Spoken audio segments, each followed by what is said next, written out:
If South Africa is not a company, then it is a person.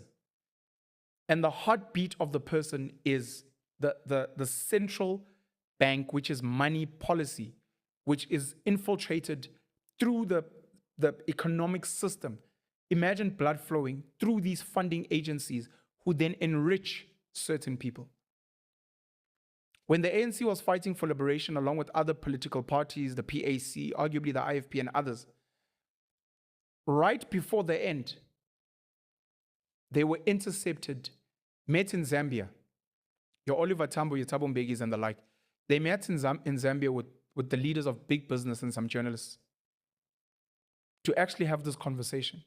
Later on, Nelson Mandela would go to the World Economic Forum, meet with Margaret Thatcher and others, who would get Nelson Mandela to convince the ANC and other leaders of liberation movements to abandon nationalization and socialization, which was meant to say, this company called South Africa is now going to be run and owned by the executive board, being the government, on behalf of the people. And they said, abandon that. We want a free market economy, we want libertarian policies, and we want private ownership. And they let go, nationalizing the mines. They let go of nationalizing the land, which is why a lot of people still don't have their land back, which they were shafted off of from the Lands Act of 1913. Why we've got such high unemployment, and even the people that are employed are making little money.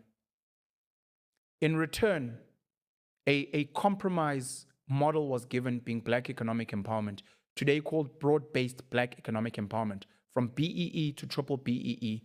The first people doing that being the Afrikaner Sanlam Insurance, of which Patrice Motsepe owns a stake there.